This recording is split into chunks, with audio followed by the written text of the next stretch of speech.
Ayam goreng kunyit. Ni ayam goreng kunyit untuk 30 orang makan. Bahan-bahan pertama sekali ayam.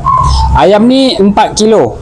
Ayam dah ada ayam isi 4 kilo Ni ada bawang putih, carrot, cili merah, kacang panjang, bawang holland, bunga kubis. Alright. Sebelum kita nak gaul bahan-bahan ni semua dengan kunyit apa semua, kita panaskan minyak dulu. Jom. First minyak. Kemudian baru kita buka api. First kita kena letak serbuk kunyit. 6 7 sudu. Letak cili bo. Haji kita letak 2 sudu. Kemudian garam. Garam ni lebih kurang 2 sudu juga. 3 7 8 sudu kicap sotong. Kemudian tepung jagung.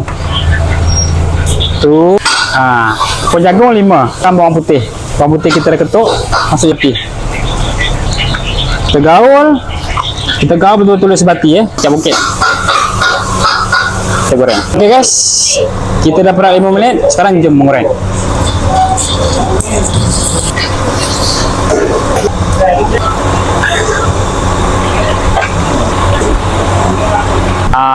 Sekarang ayam kunyit kita dah masak, tengok sini.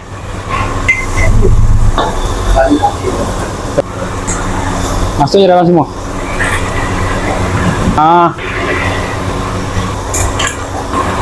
Okay guys, sayur dia tak perlu lama-lama. Cukup layu-layu sikit-sikit je dah. Baru kita angkat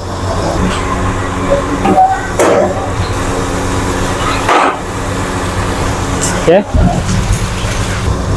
Inilah dia ayam goreng kunyit. Ini untuk 30 orang lebih lah.